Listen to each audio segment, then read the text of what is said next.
Hello everyone, welcome back to our channel Login 8. In this video, I will guide you on how to use Amazon gift card.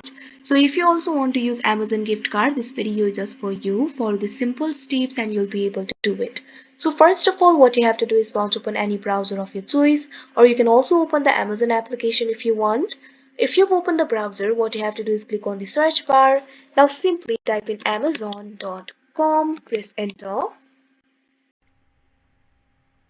Now you can see over here you'll be led to the official website of Amazon. Make sure you're logged into your account. So in order to use the gift card, what you have to do is go to the checkout interface of Amazon.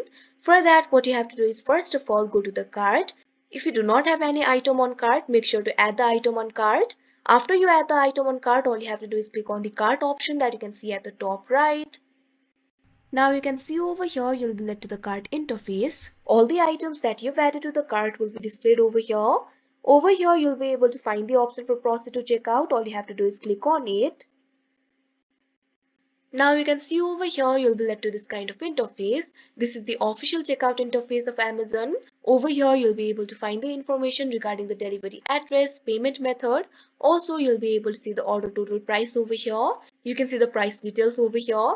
So if you want to use the gift card, it is very simple. On this section of payment method, over here you'll be able to find the option for enter a gift card, voucher or promotional code. Over here you'll be able to find the option for enter code. All you have to do is click on it. Now simply enter the code of your gift card. Now after that, all you have to do is click on the apply option that you can see right over here. After that, the gift card will be applied. So that is how you use Amazon gift card. I hope you found this video helpful. Thank you for watching. Make sure to like, share and subscribe to our channel.